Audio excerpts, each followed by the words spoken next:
just couldn't believe the difference in the way families were thriving in that community and how they used the medicine as ways to connect more deeply with themselves, with their babies, within the community, to be strengthen their connection with nature. And it just really, it was something I had never even considered happened, like that people in pregnancy and whilst breastfeeding would microdose. It never even entered into my consciousness. And so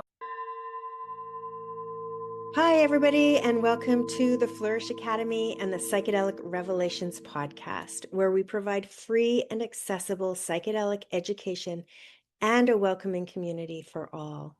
This is a community conversation podcast, so what you can expect is for the first 45 minutes or so, it will be podcast style between the host and the guests, and then the second half of the show is reserved for you, our community, to join us with your shares, your wisdom, your insights, and your support. So please just put your hand up when we welcome audience participation, and we will get around to you and welcome you to the stage with us.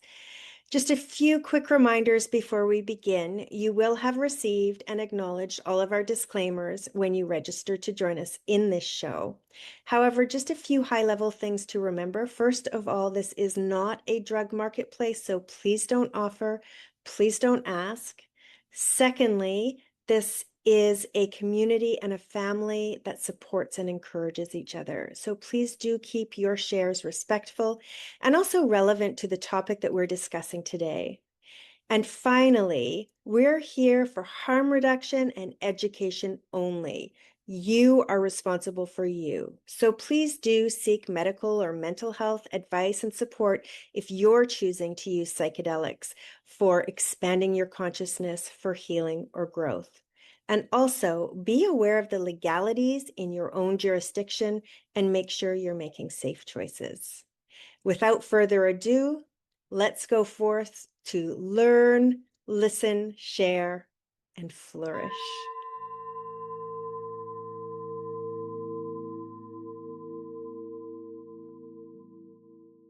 All right, welcome to this episode of the Psychedelic Revelations. We have Naomi Tolson on with us, and I'm so excited to have her here with us. If you don't know who she is, I'm going to read a little bit about her. She's an accredited doula, a somatic counselor, and life coach who trained with the Microdosing Institute in Amsterdam to become a certified microdosing coach.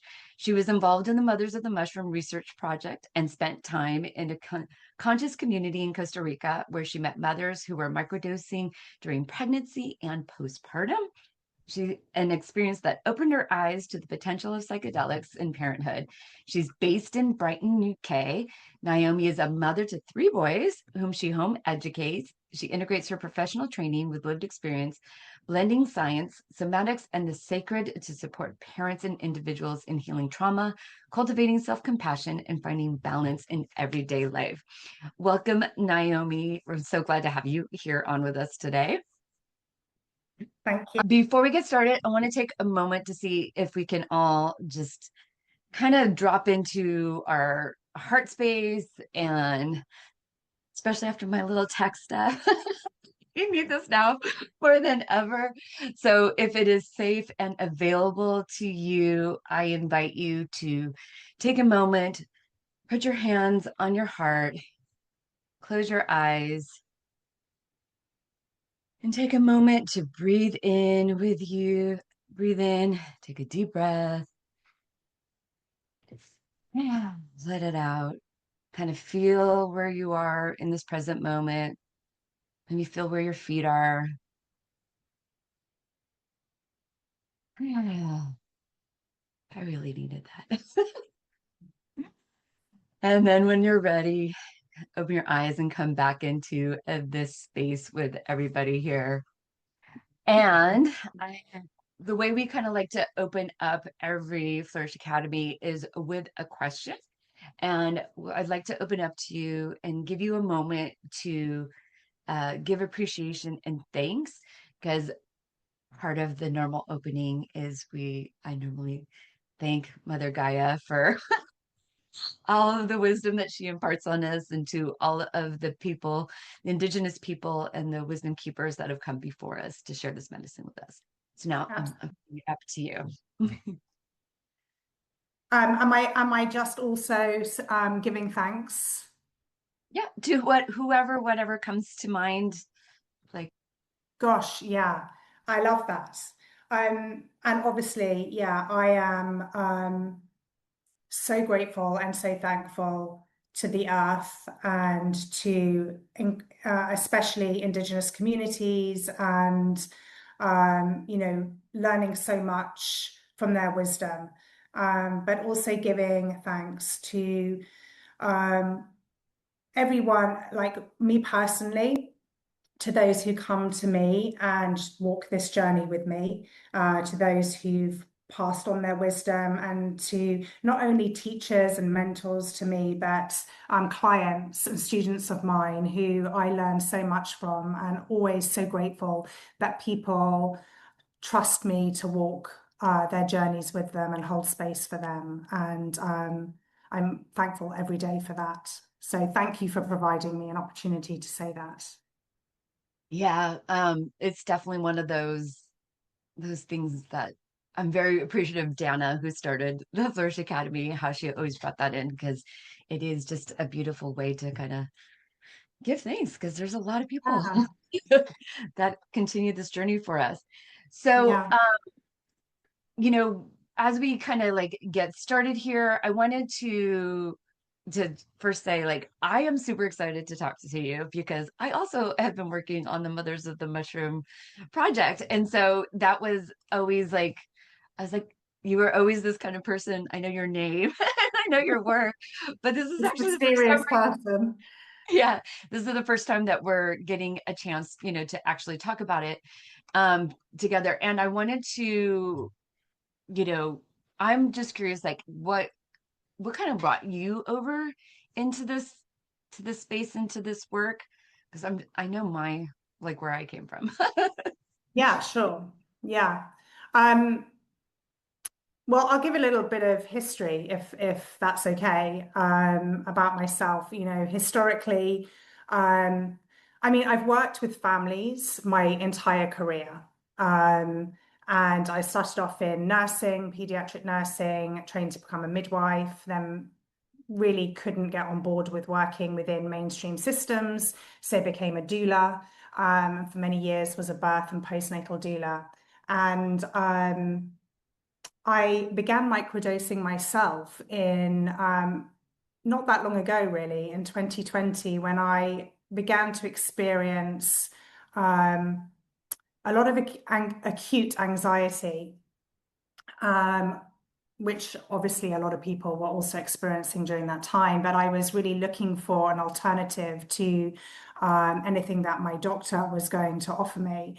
And I came across microdosing, and in hindsight, was pretty disastrous, because there was no real information out there. I was kind of guessing what I was doing. And this culminated really in me and my family taking a sabbatical to Costa Rica, where we lived in this conscious community there for a few months. The children actually went to like a jungle school, but it was really in this community that, firstly, I began to really understand more about microdosing in the sense of it being a spiritual tool and a sacred one, and how to be in relationship with the medicine rather than using it as a medication like we do in the West. And so that really was the beginning of that journey.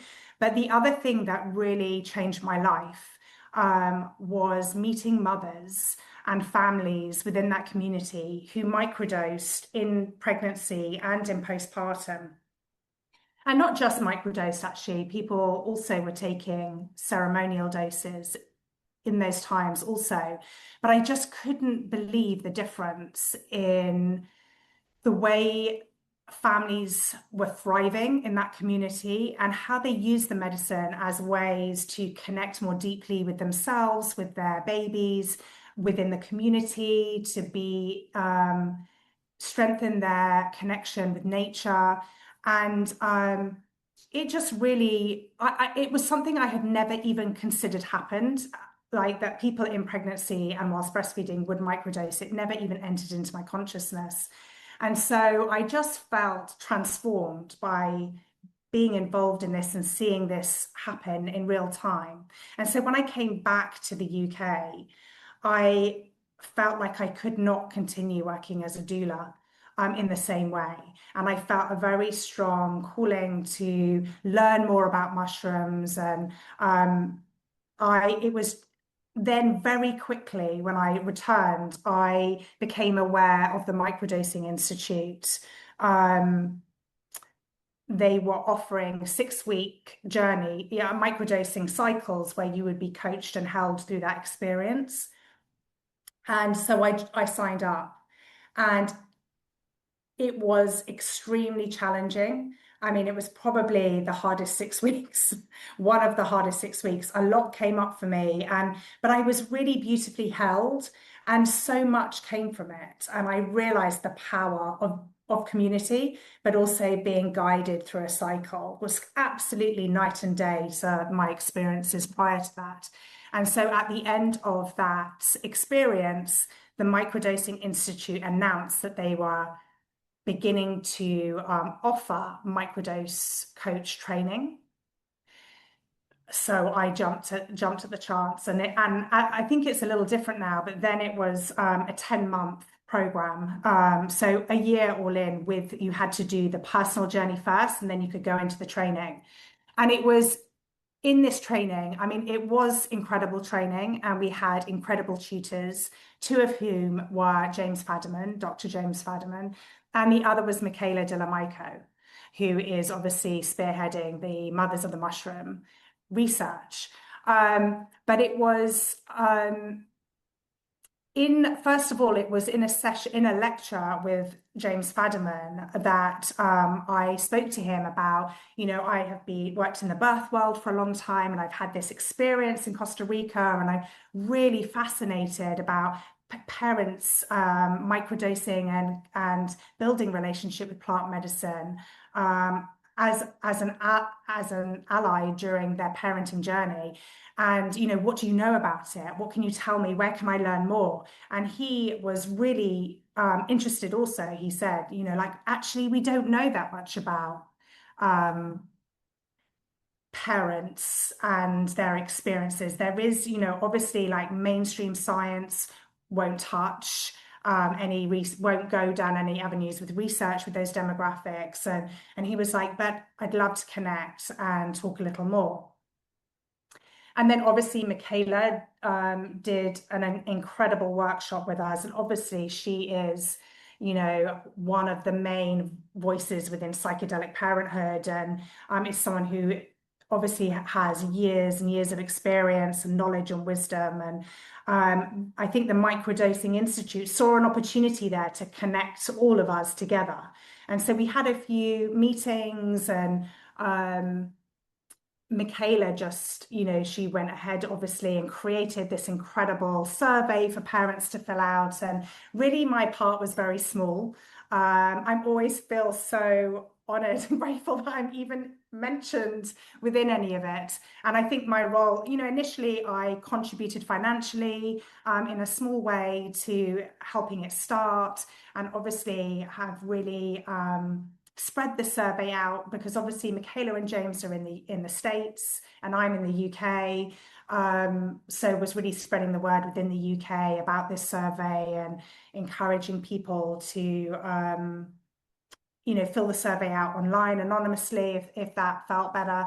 But really, yeah, I feel that I've come into this space sort of via two avenues. One was my own personal experience that brought me into microdosing into my world, and really has been an incredible ally for me in healing a lot of trauma and anxiety that I was experiencing. But also the intersection then with my life's work of working with families and mothers in particular, and those two things coming together kind of that's why I'm here today. Yeah. That's such a, yeah, there's never like a linear path. And the thing that really resonated for me, so my part on Mothers of the Mushroom, it started, it was actually in a clubhouse room with Michaela one time. And she was like, hey, I have all this research and we just have like no way to put it together. And I build websites. So I've been building websites since like longer than I'd like to remember. Because it gives away my age, and I like to pretend that I'm not as old as I am. But let's just say I've been building websites since like more or less since the beginning. And I still do it because I have my own businesses, and it's just always been Sure. I just keep up with it. And uh I love research. Like I'm a research junkie. And I was like, ooh, I can get my hands on this research because there isn't any on this, right? Like, so she's like the only one that has the research. So I was like, hey, I build websites. How about like I was like, I don't mind helping you out. And then like as we kept working together and realizing like there isn't anyone, it was just like Michaela trying to like put all this information together. And luckily I love working with data. And I still, before I got involved with it, I still definitely had my hesitations on everything. So I come from engineering family, right? So like a Catholic engineering family. So very sciencey and very Catholic. Like however that you can understand why that would be a Yeah. very like it's very interesting. But so there's like you either have faith or you have facts. Like Yeah. there's no gray area. Like if it's not divinely inspired, you don't do it if there's no Yeah. fact, Yeah. right? And so I with psychedelics, I was definitely also growing up in the 80s, drugs are bad, the whole, like you'll lose your mind if you do Mm. anything. And when I was looking through all of the research, and I think it's really important for this conversation, there was over 400 survey responses, and these are all women, and the questions are very, there's not a ton of quantitative data unless you start really pulling it out. Like it's not like a whole bunch of yes or no questions, right? Like where you Yeah. can't get a bunch of stuff. It's all people responding with their words. And in order to get this data like in usable format, I have read those 411 responses many, many times, like each of them Wow. many, many times. And it's very hard to explain, but like as you're reading it, you're like, this is huge. This like it's so impactful. And it's very hard to disregard Mm. the lived experiences of 411 women. Yes, it's not 400,000 or 4 million, but it is it's clear like when you read through it. Yeah. Like it is not there's no question Yeah. about it. And it's not to say that there aren't some issues in there, but what I found very interesting with yours is that so many of the issues have to do with community, whether Yeah. it's stigma, not having support, um, while, to do it, not having support to figure out how to use it, because a lot of the physical issues had to do with dosing. And so Yeah. if they had the proper dosing, it's very clear that they wouldn't be having those issues that they did have. And they're very minor too. Like as far Yeah. as everything goes, there was nothing drastic in there. So people were very honest about like what they had issues with and what they didn't have issues with. And it's it's not like it was all cherry picked information. No. The No. data is the data.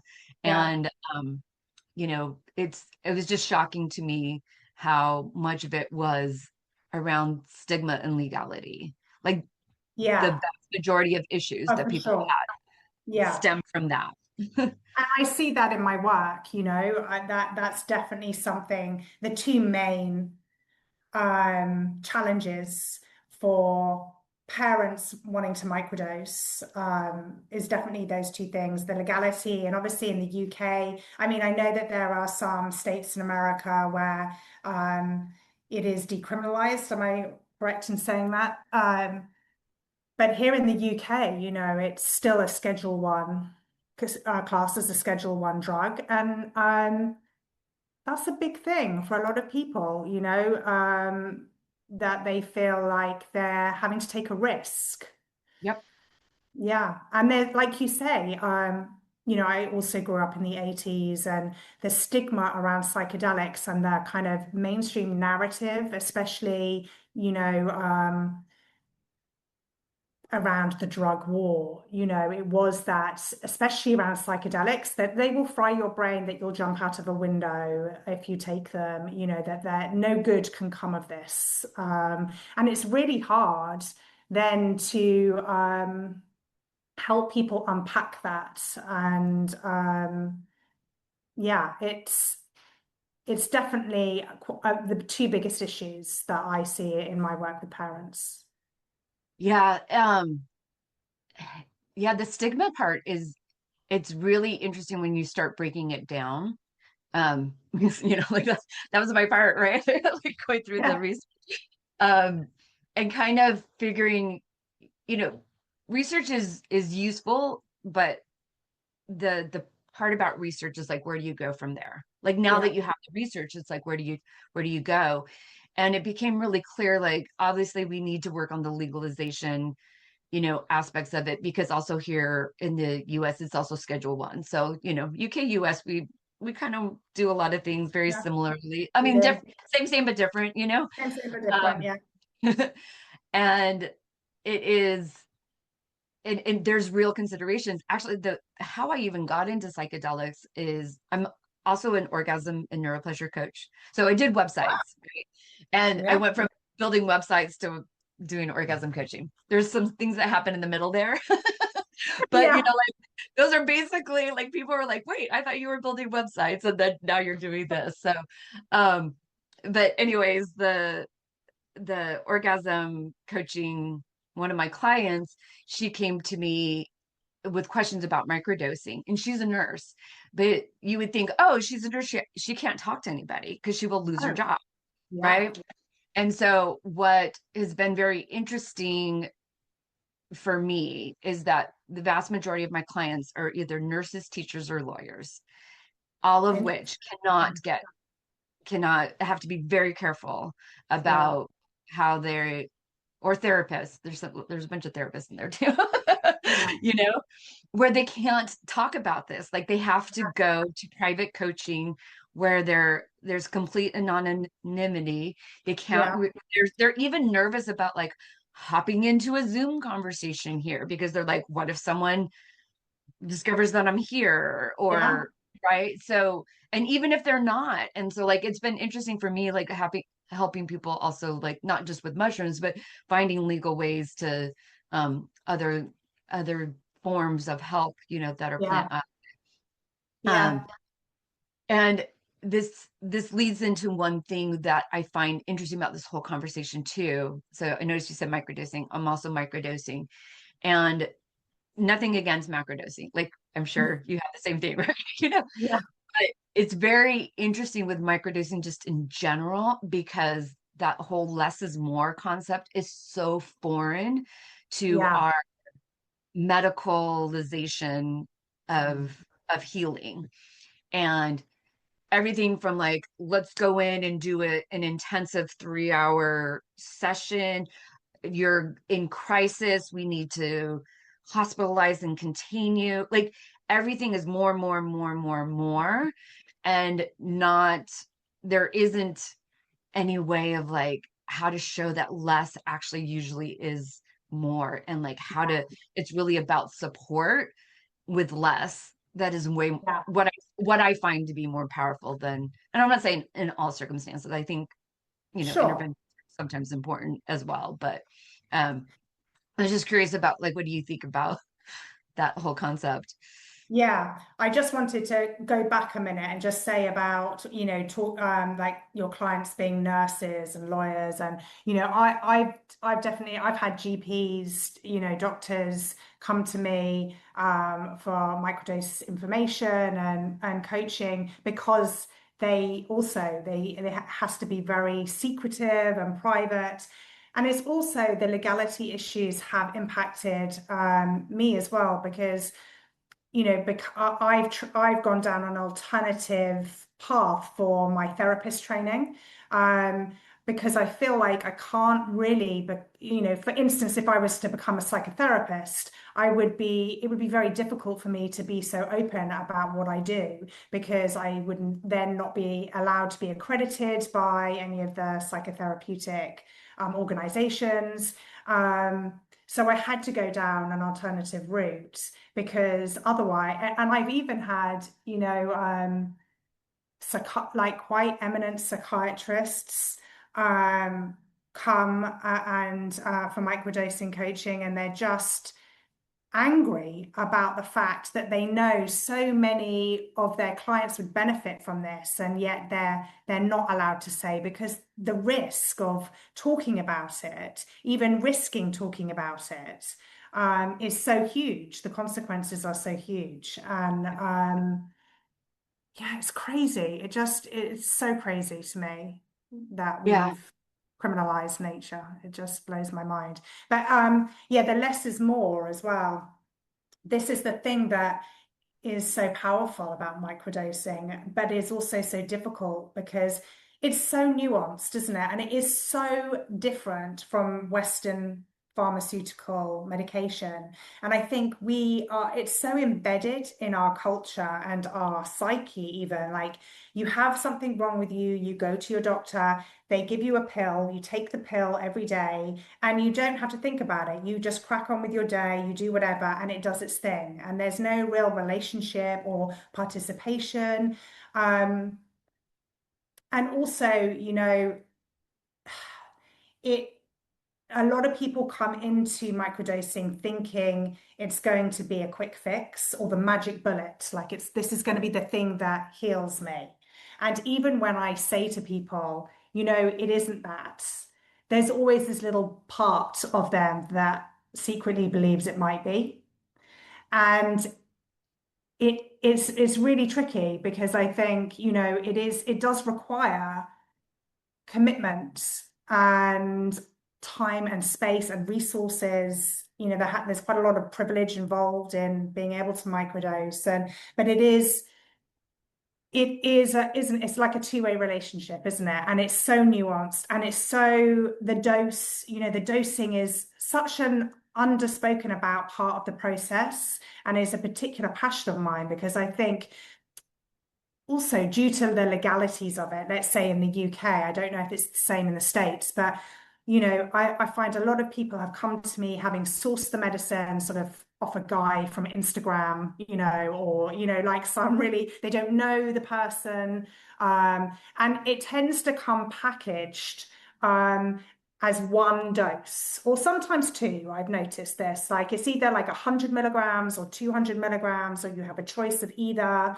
And sometimes it's actually mixed with other things, kind of mixed with other functional mushrooms, but it isn't always clear exactly what it is you're getting.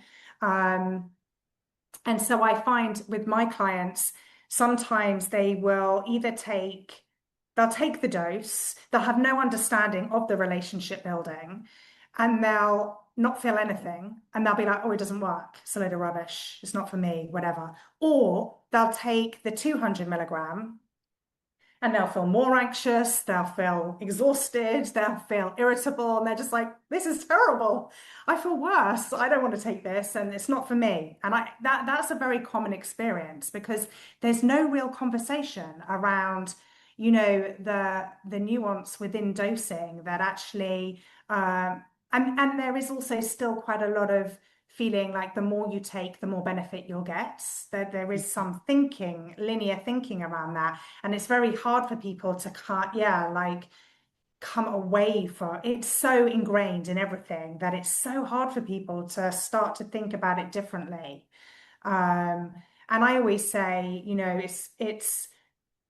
want a dose that is supportive but not activating. And there is a place for activating doses, but initially, especially for parents, you want a dose that gives you that little bit of extra support and spaciousness and capacity, but isn't bringing up so much emotion that you just feel dysregulated most of the day. And that will often change throughout even one cycle. Sometimes I find that people go up and down in doses depending on, sometimes people will start on quite top end microdoses. And as they become attuned to the medicine and to themselves, suddenly that becomes too much and they come all the way down to the end of the scale. But there's so much complexity in that. And that's, I believe, why community and mentorship and guidance is so crucial. We can't just give this medicine to people and expect them just to work it out. It's not possible. It needs to be in community, whatever that looks like. I'm with you 100% on all of this. It's so fun to hear someone say the thoughts that I've had many times in my head. Yeah, that's amazing. Yeah, the dosing is, so I have like a little holistic protocol that I always talk about. I always a goal setting intention, and then you go through dosing because your goal, like even with mushrooms, and I do work with people who do different substances, so I don't help people like source Okay. anything, right? So a lot of times it's what people have access to, what they feel comfortable with. I know you know a bit about this, and your goal is, if your goal is to be a better parent or your goal is to be functional at work, they're very different, and like say you've got a very creative job and you're like an artist and you have to like drop into creativity. That is a very different goal in setting Yeah. and attention that requires different dosing than like a parent who's going to be with kids who are going to be very rambunctious with no support, like Yeah. two very different Yeah. Yeah. circumstances. And giving like general dosing, guidelines, while you better than nothing, is still not, like, Yeah. it's still, yeah, Misses the mark. yeah. So I love that you brought that up. So I'm very that's why I'm like I'm very much aligned with everything that you've been saying, which kind of doesn't Yeah. surprise me. Yeah. Um, so Yeah. one of the things, as I said, like when the research, the biggest issues I saw, like physically, like Yeah. not the stigma legalization part, but like the physical daily experience, it all was around dosing. Like it was so clear to me that it was around dosing because of like what you said, how people don't understand that more is not more. And especially when it comes to psychedelics. I got this thing, analogy from James Fadman once in a clubhouse room. He doesn't even remember. It's so funny. He doesn't remember. He's like, I don't think you got that from me. I'm like, oh, I did. I remember. I don't remember what the room was about, but I remember it came from you. Right. Yeah. Because it's stuck, right? Like for Yeah. it's Yeah. just a conversation, and it was Yeah. actually about MDMA, but it holds true for everything. Is that when you're dosing, it's like an airplane taking off, right? And so when certain molecules will kind of force you off the ground from the beginning, right? Like Yeah. that, it's like you start going, but if you don't take enough, you're going to be stuck in turbulence, right? Mm, And yeah. so, but with microdosing some of these other substances, there's a microdosing, which it's like you're basically taxiing on the runway and you're going to be going in a certain direction. You're not just standing put and going, wherever, but like Yeah. you're going to be taxiing, like moving toward in a different direction. And it is like you now stepped into a jet engine, which will move you faster than Yeah. walking, And so and I've always loved that, because if you do take too much and you start getting lift off, you're but not enough to like really get up Yeah. there. you're very much in that turbulent phase. And if you Yeah. don't understand that, you're like, oh my, like what you said, Yeah. microdosing doesn't work. Yeah. Yeah. It's so common. Yeah. And yeah, it's so tricky. And I think as well, like, I always feel quite conflicted about, I mean, I think for sure it needs to be, decriminalized, legalized. I have worries, concerns around the fact that, you know, big pharma and, that, for instance, when you look at the research that's being done, let's say at Imperial College London, that they're not actually using mushrooms. And I understand why, because, mushrooms are fruiting bodies, they're hard to calibrate, and you need much more consistent sort of control substance. So essentially, it is a synthetic form of the molecule that they're putting into a tablet that they're taking. And I can see this kind of being the thing that will happen eventually, that it will be this tablet. And who's gonna, like, my concerns are, I think I don't think it's just the psilocybin. I think it's the whole mushroom. I think it's the mycelium. I think it's so much more than just taking a molecule.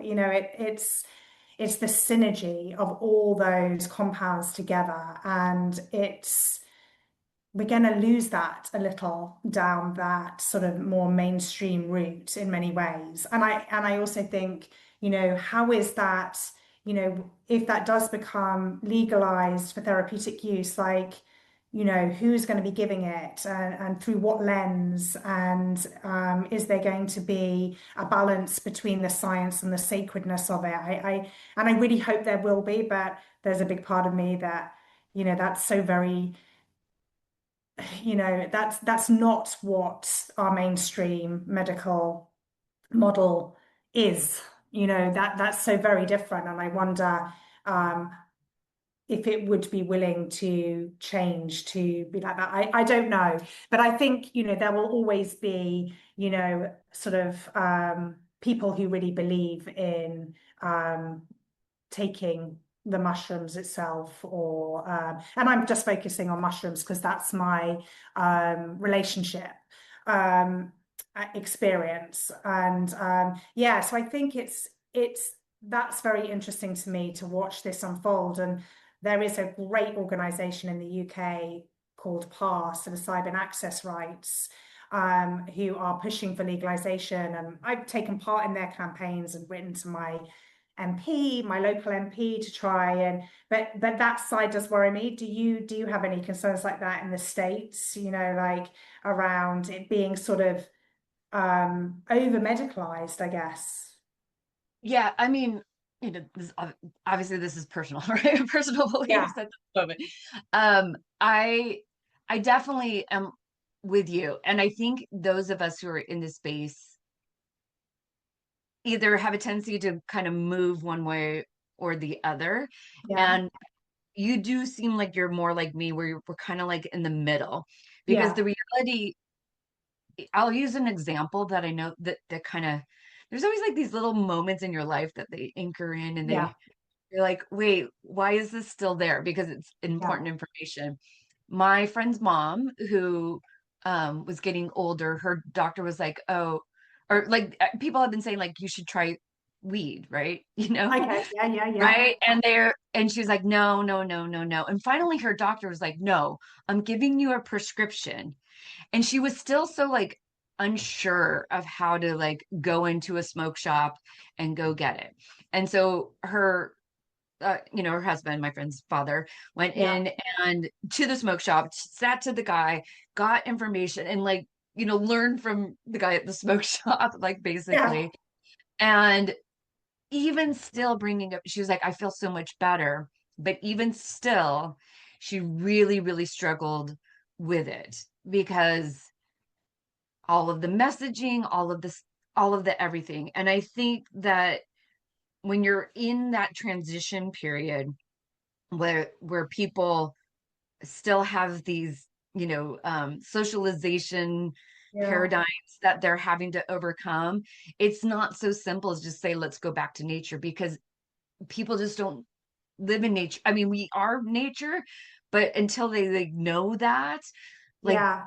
there's still We're so no way from that. disconnected. Yeah. Yeah. Yeah. And so I personally believe that the medical model is an important part of the narrative to get people not be scared to go into the smoke shop or the mushroom shop or the whatever shop, right? Oh no. Okay, hopefully. I was like my internet paused Yeah. for a second. But I think the medical model is a big part of it. That is just because even like right now, I don't know if you have GLP-1s. Do you know what I mean by GLP-1? Like the like weight loss? Have Oh you heard? yeah. Okay. Examine. Yeah. So there is a new pharmaceutical that is microdosing GLP-1. There's microdosing commercials all the Wow. time about microdosing GLP-1s. And you know, the thing about it is it's getting people comfortable with the idea of microdosing. Love it or hate it. Yeah. I don't like, I know some people are like, oh, this is awful for our nerve. I'm like, no, it's getting people like comfortable with the fact that they can microdose. Like, I think it's Yeah. a, Yeah. Yeah. and so you know, the thing is money, we, until everyone in the psychedelic space gets on board and puts money into initiatives that are going to get the educational campaign out there, Yeah. then it's going to be the pharmaceuticals that have the money that are going to be doing the educating. So it's, Yeah. Yes. So you know, true. you have to educate the people in order for there to be a shift. And if the larger psychedelic nature is best community doesn't come forward and do that, then Yeah. hopefully, And I think nothing is, all good or all bad. And I think, a big sort of learning curve for me in my life is, I started out in mainstream medicine and was very institutionalized in that way. Like to me, doctors were gods. I would never have questioned anything a doctor would have said to me in my personal experience or in my career, in my professional one. And I then swung kind of like completely in the other direction. And I am someone who recognizes that I am drawn to the extremes of things. And for me, really in the last 10 years, I would say, has been about trying to find the middle way and understanding that, you know, coming out of sort of this is bad, this is good, like it's shades of gray all but in between that. And I think you're right. I think,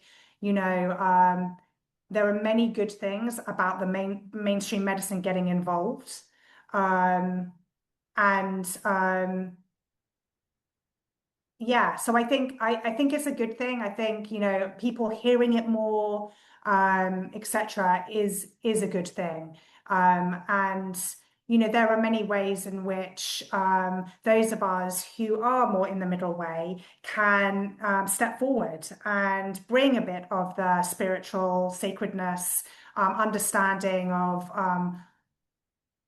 like bringing in education. Like I have a membership that I have for my clients, and I have a whole section on Indigenous culture and what we've learned from them, and how we have to have a lot of reverence for that. And if we can really bring this in into our work and model it in more mainstream communities, then hopefully there will be this middle way with it, that people will understand more of both sides.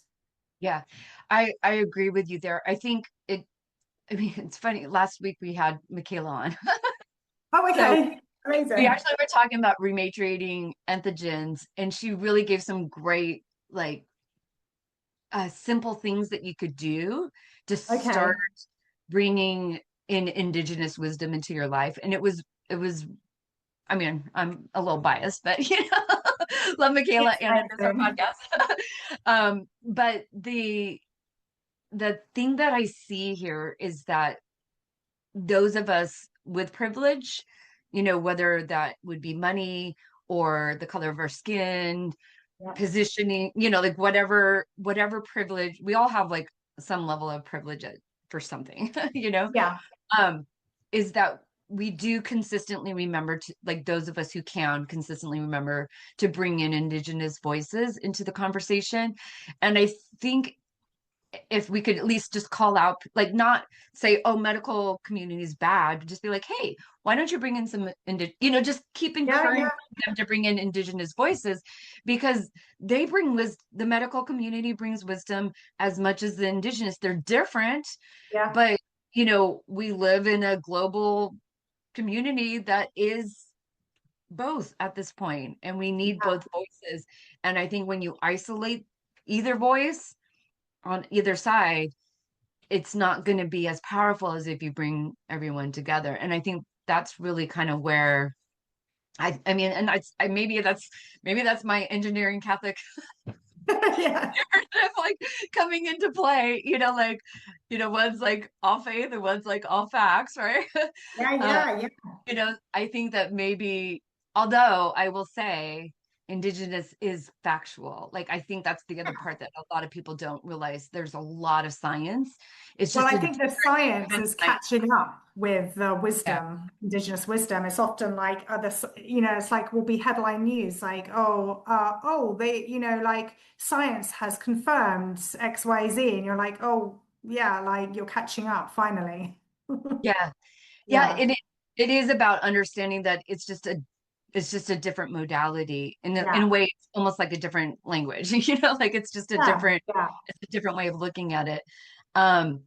And one of the things I will say, that especially with mushrooms, because we're, that's our common ground right here. And, because remember, I read through all of the stories, and then my sciencey research, it was like, I got to learn like all the chemistry, so did a deep dive. By the way, my mom was a chemical engineer, so I had a little bit of a head start, So I've had a very chemistry minded mind. I was like, I learned that milk was a base as a little kid. Right. But anyways, so I was like going deeper into it, and one of the things in helping, put the paper together that I think is really important people to realize is that mushrooms, when you think about physically, they are physically safe. Like, they're safer than almost any other medicine that is available. I can't remember. It's crazy. Like, on the scale, like it is like it's like negligible. The harm is just like really non-existent.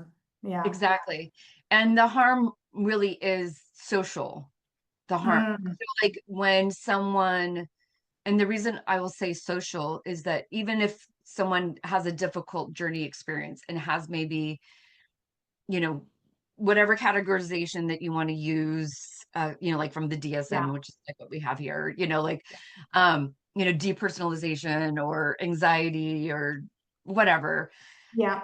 It's still a social aspect of it, because it in a community that has, when they have support, because there isn't any of these illnesses that don't get remediated through community support.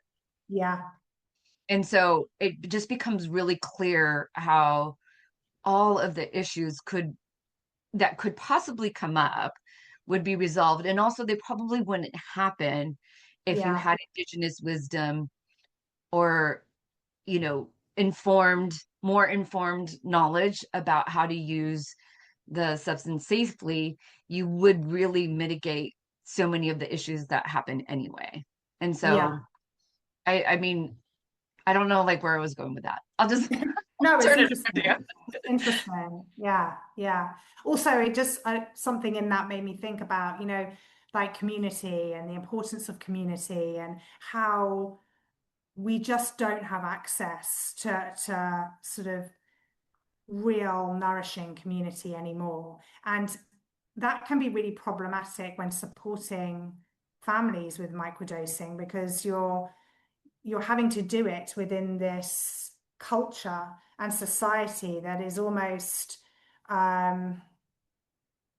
There's so much oppression on so many different levels within our culture, and trying to support people with healing and using microdosing. I think this is actually where microdosing also is a benefit. But, we cannot really heal in isolation.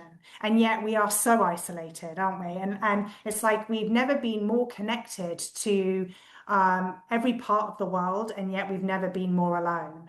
And when people are coming into microdosing for healing, which most people are, I mean, obviously, there are lots of people who come into microdosing for sort of, like you were talking about with creativity and, to enhance their creativity, etc. But parents generally are coming into these spaces for healing. And when you're trying to support people when they don't have access to community, it is, and within these systems and structures and institutions that are, that are almost not against you. But I think what microdosing can do, and psychedelics in general, is it can sometimes, and I see this for my clients, it like opens your eyes, which can be actually really destabilizing, because the structures and institutions that you trusted and that you relied upon for your well-being, for your safety, I think sometimes through this process of microdosing, you begin to realize that actually a lot of these institutions and narratives do not have your best interests at heart. And when you look at, how we've evolved as humans, we can see how,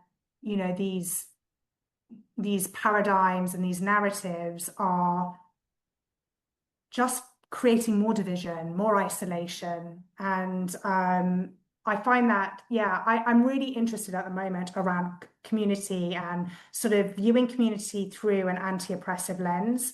I've been doing some reading a lot and doing some workshops that involved a woman called Flourish and Amy. I don't know if you've heard of her, but she talks a lot about anti-oppressive psychotherapeutic work. And I think it relates really well to the work with microdosing and guiding people therapeutically through that process, and how actually microdosing is a connection not only with to yourself, but also fosters connection with nature. And it is like a connection to community, because it sometimes does hook you in, like memberships or spaces where you can go with other parents who are microdosing, who are maybe on a similar journey. And the power, like I have a very small membership, but I just see so much incredible healing happening. Microdosing is a small part of it. It's almost like it was the gateway to coming together. And then the healing happens in relationship within these community spaces. But, sort of, it's like the mushroom, the microdosing underpins it. It's like we are part of the mycelium, and I think there's so much power in that is undervalued and overlooked in our culture, especially. And I think we can learn so much through Indigenous cultures around that, because it's interesting as well to look at how psychedelics are used in Indigenous cultures and how it's used in the West.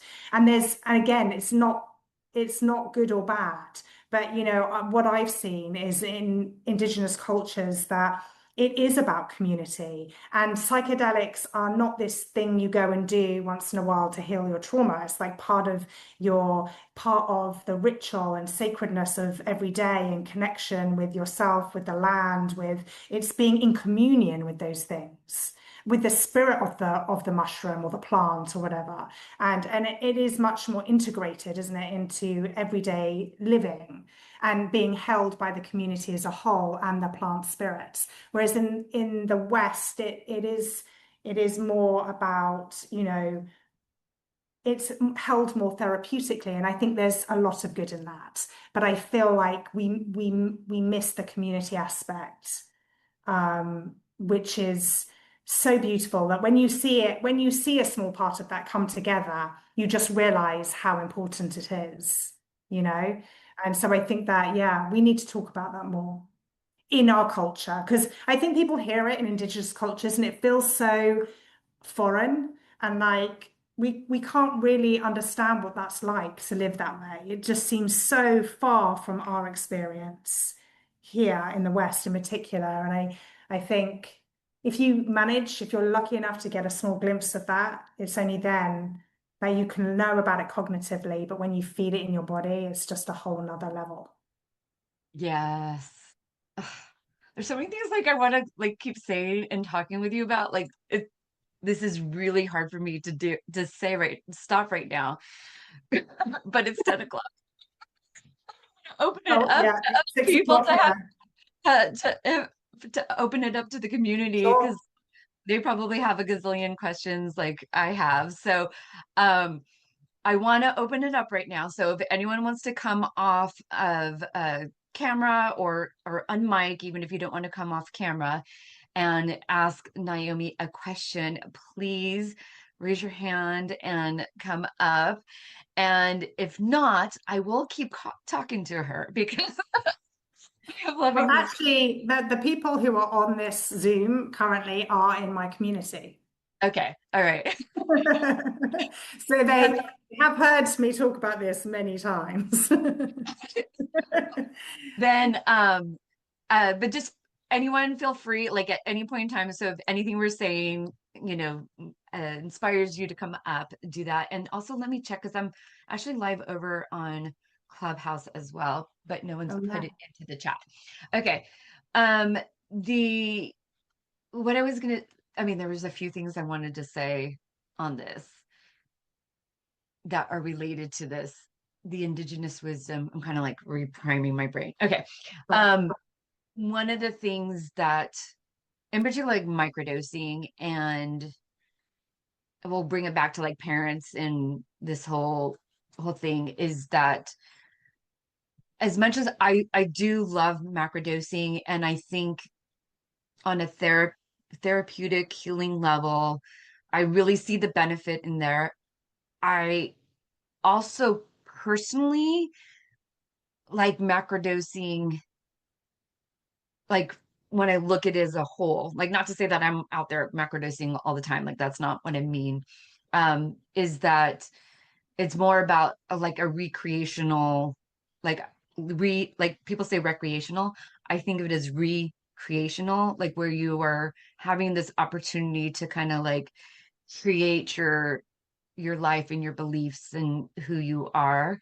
And whether that's done therapeutically or not, I don't think is necessarily important. Yeah. Like Yeah. I Yeah. truly don't I truly don't think that. Where I do think public policy comes into play, and this is like the conversation and where it gets difficult.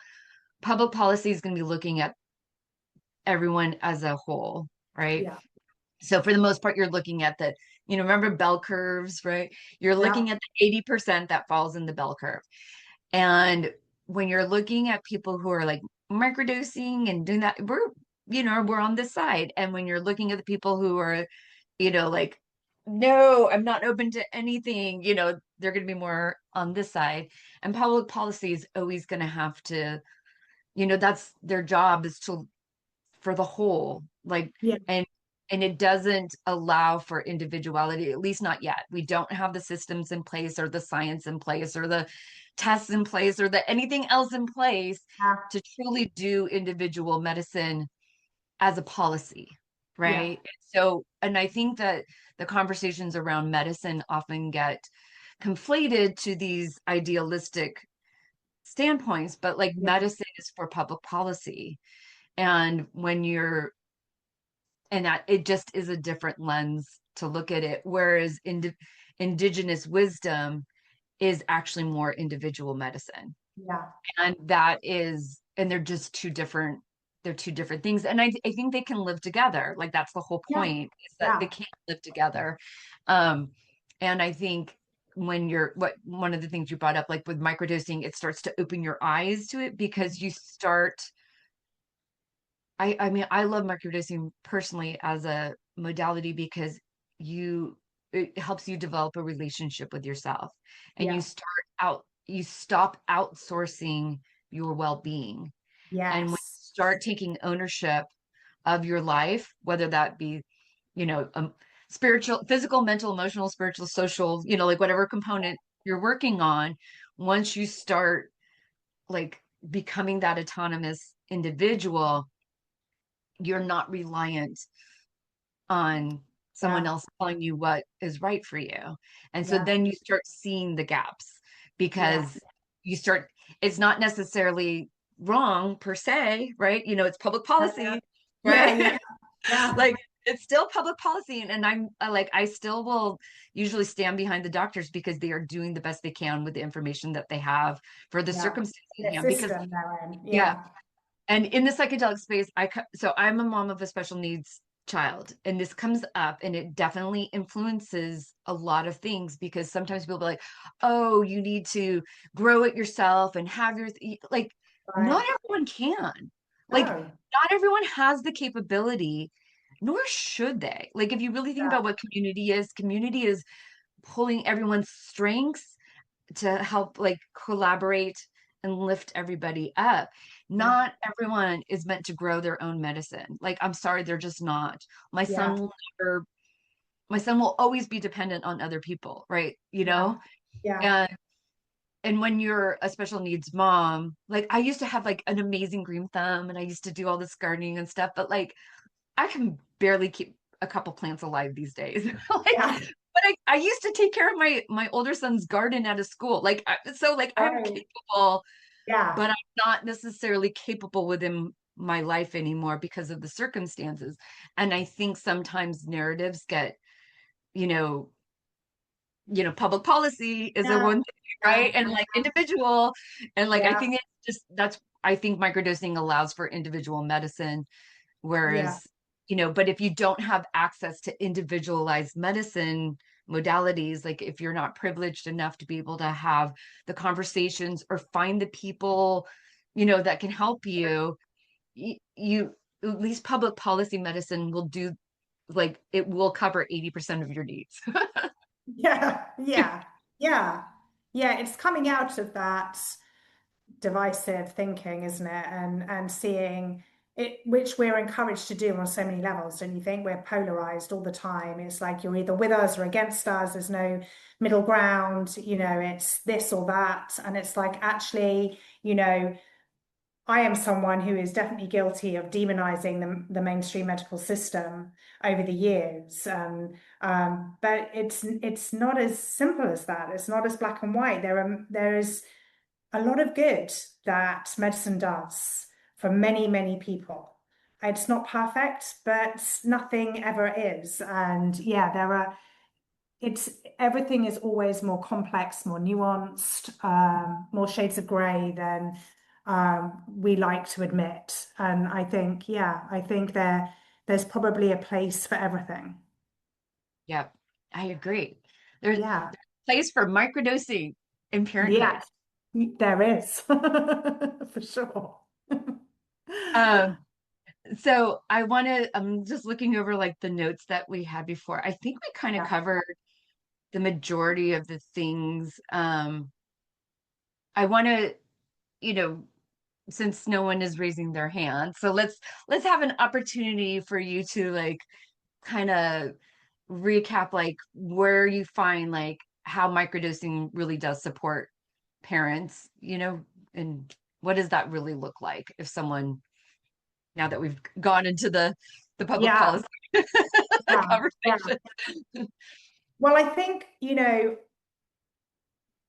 in terms of like how microdosing helps parents, from what I see in my work, is that it's not about actually um, fixing anything or becoming even, sort of that something's broken within you as a parent. It's actually about microdosing can bring you back to wholeness and remembering that, reclaiming a right to feel things as well, because we in our society, like we've touched upon, there's so much disconnection, and we've lost touch with how we feel and what our body, the stories our body holds, and I think microdosing invites this awareness back into the body, and we begin to notice as parents what is happening for us, and we can the things that come up a lot with parents with me is that they feel that they have this deeper connection to themselves. They have more capacity, they have more patience, they feel more connected to their children, they're able to be present with their children, and the ripple effect on that, like that ripples out to the children, to other family members, and it can really be a game changer. I think so, like we've touched upon as well, like we were never meant to parent in these tiny little isolated family units. We were supposed to be raising children in the village. It was a village effort. And when parents come to me and say, I feel like I'm failing as a parent, I can't cope, this is stressful, I'm not enjoying 1 minute of being a parent. And when you zoom out of that and you think about how actually, yeah, this is a very unnatural environment to be in, but actually we can use this medicine respectfully as a way to reconnect to all these parts of us, to create. I think the biggest thing is like often is like the fact that microdosing can help quieten the mind. I think that comes up pretty high on the list of noticeable benefits, that people feel like they can breathe for a minute, that there's some space in their minds and their bodies to just be and be present, that there's not, they come away from the constant rumination and chatter that goes on in their brain and all around them, and they can just, yeah, they can just be in this era of their life with their children and find their community, even if that's online, find other parents and support each other. And like the medicine is what connects them and creates these moments of joy within parenting, even of appreciation of being able to cherish a moment with your child, whereas historically you've just been too strung out, too stressed, too activated to be able to have those moments. I think that's really how I see how within my clients I see microdosing being helpful, and just bringing helping individuals like you say, but also bringing people together, bringing families together, bringing communities together, and all those things are changing. Thank goodness. I mean, I find it heartbreaking, the situation we find ourselves in as parents these days. It really does break my heart. And it's, is one of the reasons I no longer actually am a birth doula, is I found it too hard to be in that system and watch women be traumatized and dehumanized. And I felt like, I think why I felt so attracted to microdosing, it was about showing, like being different, being in a different way with people and families and mothers, and spending less time fighting the systems and actually showing people there's a different way, putting my energy into that.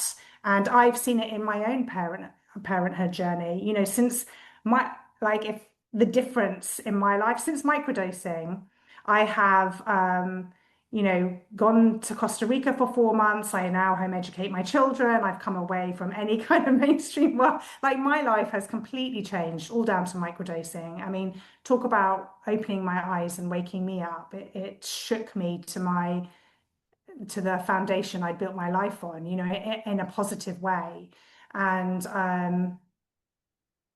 I'm definitely able to be more present, more connected with my own children, in a way that I wasn't able to in the first few years of their lives. I wish I had. I mean, I always think there's divine timing involved with these things. I wonder how different my start to motherhood would have been if I had access to that medicine then, because actually it was something that I would have really benefited from. And I found early parenthood traumatizing. And it's been a long process of trying to come to like working through that. And I think microdosing has been a huge part of me coming into a much better place. And I see it the same as well for the parents I support, you know, overwhelmingly beneficial. Yes. Um, yeah. I know, like thinking about early child, early years, you know. God, it's really rough sometimes. It's like, honestly, I don't know how I survived it in some ways. When I think back, I was just so, I mean, I just felt so alone and so, like I was carrying the weight of the world on my shoulders and even, you know, I have a lot of privilege and had access to help and resources and yet still I felt that way. And I see parents who have no family help, no support, no money, you know, and having just all alone, trying to doing their very best to raise tiny humans, and it's yeah, and yeah, it's just wild to me where we are. Where how did we get here? You know, it's You know, wild. I know. I relate more to the not having, I don't have any family, and I married Okay. someone who is from a different country, so his family was in a different country. So I didn't have any, I didn't have Right. anybody. I was really lucky to learn about meetup.com and happened to like, I'm like, I'm just gonna get into as many mom groups as I can. And I ended up finding some. I don't know what I would have done without those other mothers because I was struggling, like really, Mm. really, it was really hard. Um, and I'm so thankful for those mom groups and yeah, commuting, right? Like I wouldn't, Communities. I don't know what Yes. I would have done. Yeah. I, 100%. Yeah, like I it's really agree. scary thinking about it actually. Yeah. Yeah. Yeah. And also, you know, how many, you know, parents are out there without access to any community at all, and you know, single mothers who are really on their own, having it just, yeah, it's really, you know, they don't even know their neighbors. You know, we I don't know what it's like in the States, but in the UK, I mean, I've lived in Brighton for 3 years. I don't know anyone who lives on my street.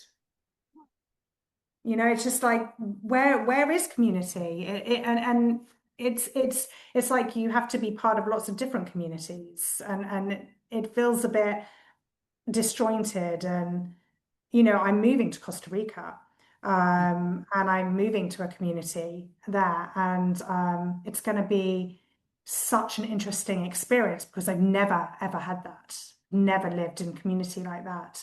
I've never really, yeah. It will be a brand new experience, and I'm really curious as to see how living in that full time, what that's going to be like. You know, is it going to be a remembering on some deep level, like cellular level? It's going to be like, oh, this is it, you know, like a kind of a softening in, or is it going to be like, oh my God, I want to be on People, my own again, you know? Like, it's going to be really interesting. yeah. Um, I know my neighbors, but I talk to everybody. Mm. I am that person that like my older son, when he was pretty little, he's like, why do you talk to everybody? I was like, because But I yeah, work from home, and if I don't talk to other people, like I can go the whole day without talking to a single person, right? So I've worked from home for a yeah, long time, so I got very like I would just like go into like the local store and be like just be able to talk to a yeah, human, working on computers, right? So I wasn't even I'm literally just doing code, right? And right.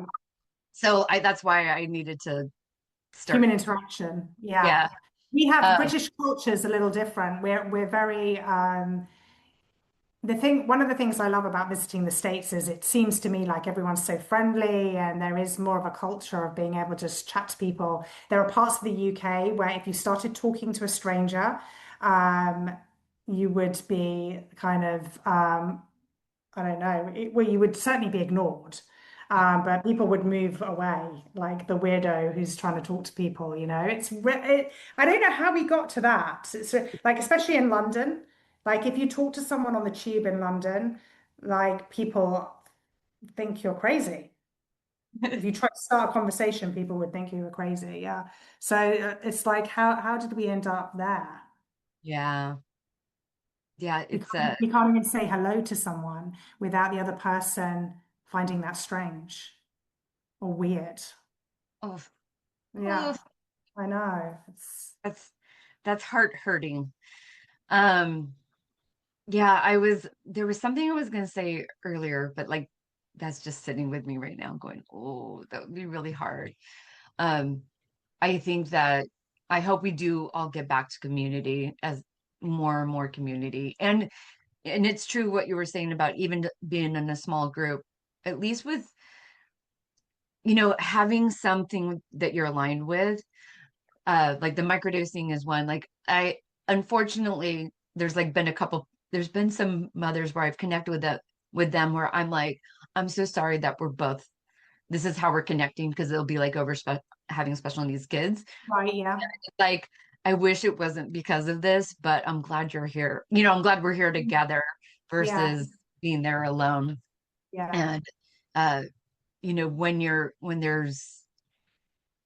I think people without the community forget how more alike people are. And then Mm, it's that divisiveness that you were talking about, how yeah. you just live in your bubble and then everyone is an other. And Yeah. once you start othering, and I think actually this kind of goes back to like some of the thing about us forgetting we're nature. I think that's where a lot of the problem is. Humans feel so othered to everything in their Yeah. existence. Yeah. Animals, like everything is a different category besides human. Mm, Like yeah. human is its own category, and it's not. Like we are a part of this planet. And I do like microdosing for helping you to start or You know, psychedelics that's, in general. yeah. Yeah. Psychedelics for sure, like really connect, like recognizing the interconnectedness of everything. Yes. And really like yeah, especially I like more the bigger doses, obviously. I think that is often something that really comes through, isn't it? The interconnectedness of everything. But I think yeah, it's possible to also tap into that via microdosing. Yeah.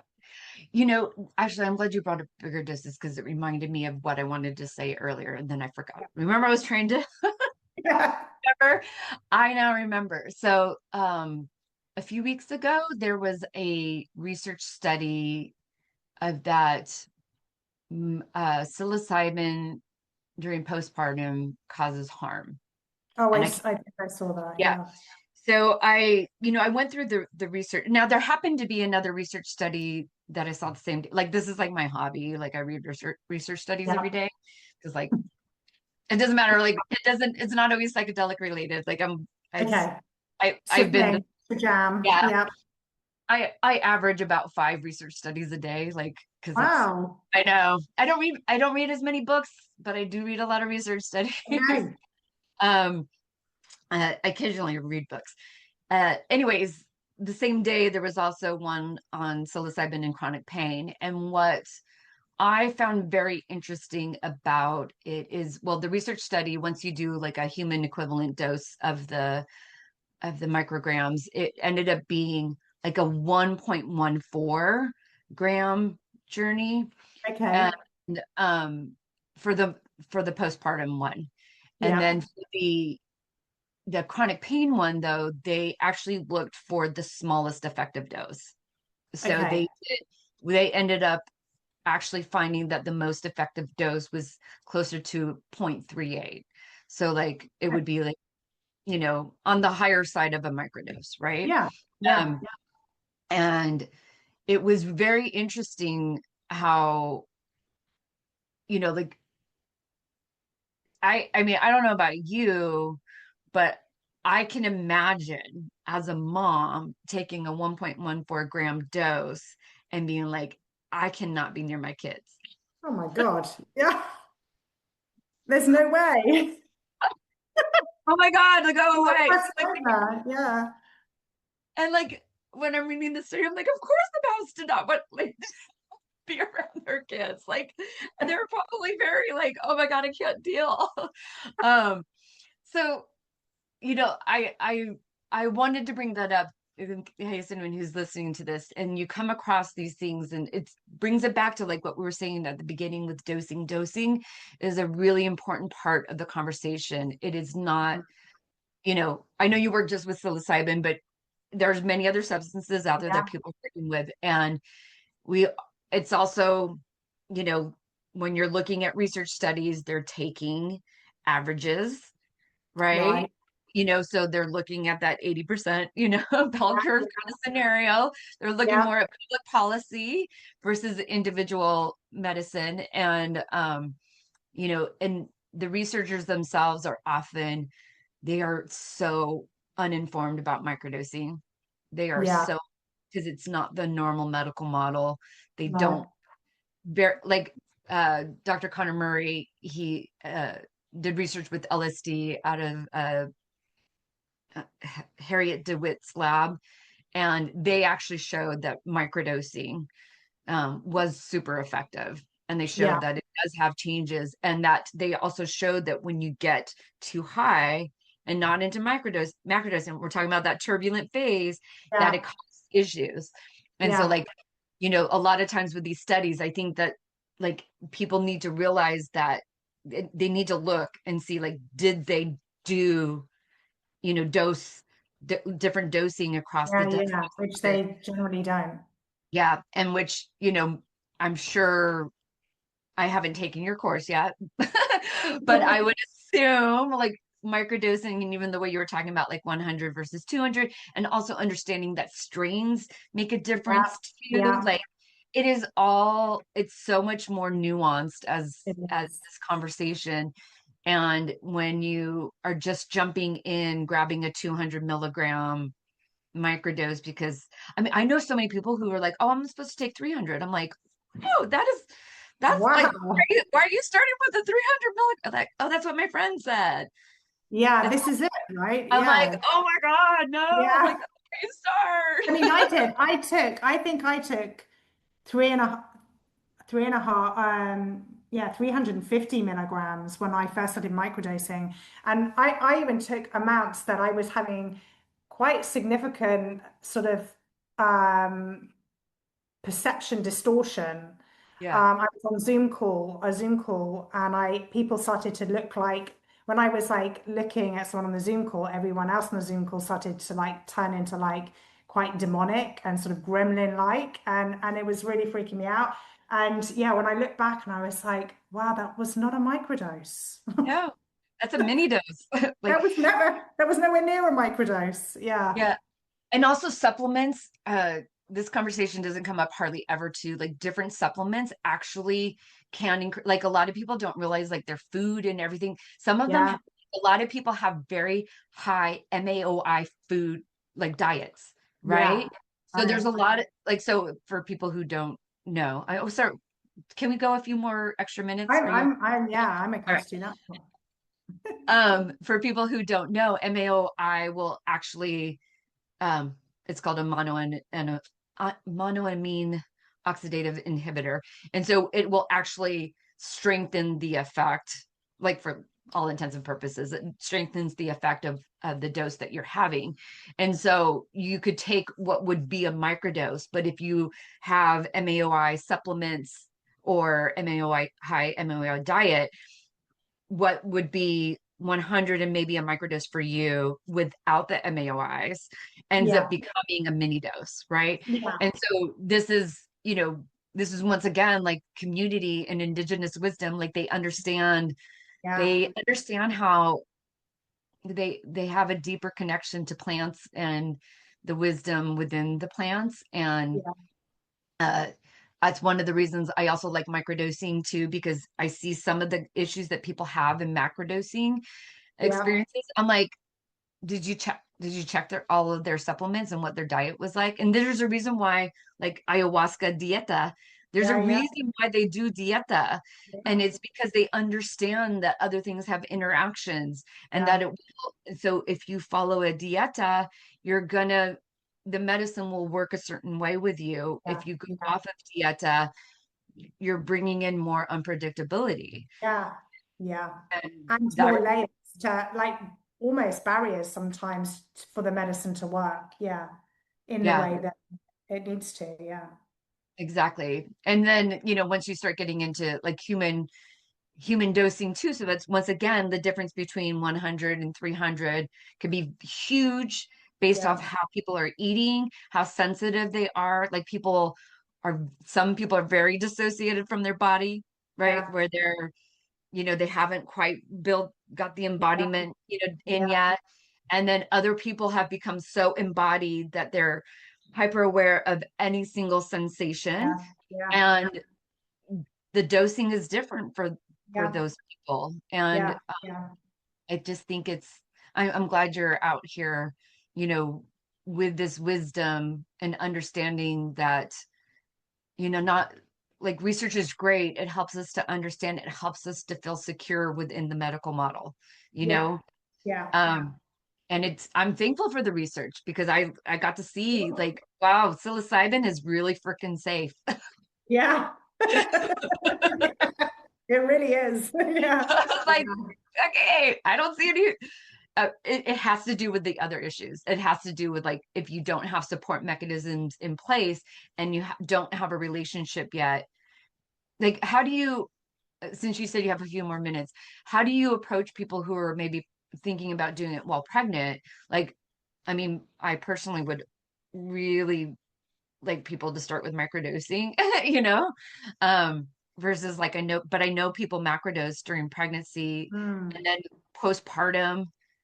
I almost some ways I think macrodosing is probably easier during pregnancy than postpartum because you're actually more stable physiologically during yeah. pregnancy than you are during postpartum.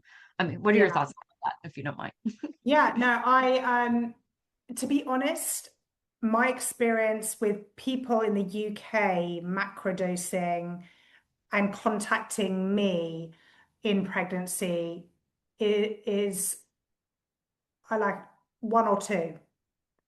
Um, it isn't, it's still, I mean, even microdosing obviously is a different story. And I would say nearly all my clients have a history of microdosing before becoming pregnant. They already have that relationship with a medicine, and it's often around feeling nervous or anxious about how that interacts with the pregnancy and etc. And there are, different ways in which I suggest to people who are pregnant, really lowering the dose, spreading out the protocol in the beginning to build confidence and trust, to dose during that time.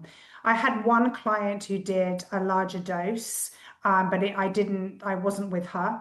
And she told me about it afterwards. But yeah, to be honest, like I do have some interest in macro dosing. I have sat for people, but it's not, I feel much more passionately about the microdosing than the macrodosing. And I feel quite passionate as well about microdosing for people who are going to do a macrodose, because I feel like it is this relationship building with the medicine, rather than just going in, never having built any kind of relationship, not knowing what to expect, not knowing how the medicine works in their own body, and then using microdosing for integration afterwards. Also, I think the two go beautifully together. But in pregnancy and postpartum, I've totally forgotten the question. But what was the question? I don't even remember now, like what the exact question. Um, But it lower was the just more about like, what do you think about, you know, macrodosing versus microdosing? And I think you're answering it. So I think Okay, you're, yeah. So yeah, I think I've definitely also supported people who've had incredible um, experiences macrodosing, and it tends to be the people who have the previous relationship, I find.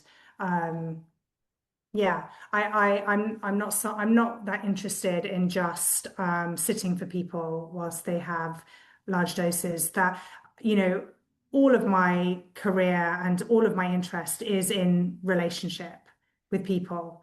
I don't want to just show up and not know someone and they do a big dose and then I go. Like that holds no appeal to me whatsoever. So I think for me, yeah, the I think there is obviously such a place for the macrodose, but it's not such an area of my expertise, I would say. I was just curious. Yeah. Yeah, Um, yeah, I'm so aligned with like all, I don't know if you yeah, can see me nodding. I'm like, yes, yes, yes. Um, I think once people really understand the beauty of microdosing, it's really hard to overlook yeah. the, as I said before, like the connection building with yourself. So, Yeah.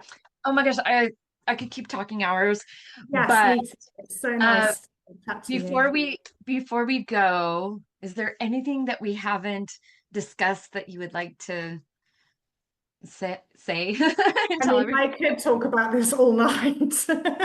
So, but I think we covered some good ground there. Okay, awesome. Yeah. All Yeah. right. Well, then, thank you so much. I appreciate you very much for being here. And so now I would like to open it up to everyone for me to close the room the way I always do. Sure.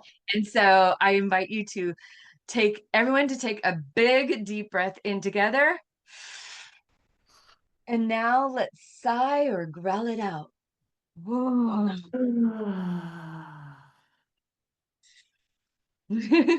Thank you, everybody. Thank you, Naomi, for being here. Thank Oh, you yeah. so Don't forget to go check her out at this uh Psychedelic Doula, right? Yeah, so I'm not on social media. I Yeah. came away from social media, but I have a website and I'm on LinkedIn. And yeah, if you can contact me through my website, I'd love to connect to anybody, have a free chat, and see how I can be of service. Awesome. Thank you so much. Thank you, everyone else who has been here. It has been a pleasure speaking with you, and Thank I you, very Wendy. much appreciate you. I appreciate you too. Thank you. You're welcome. Bye.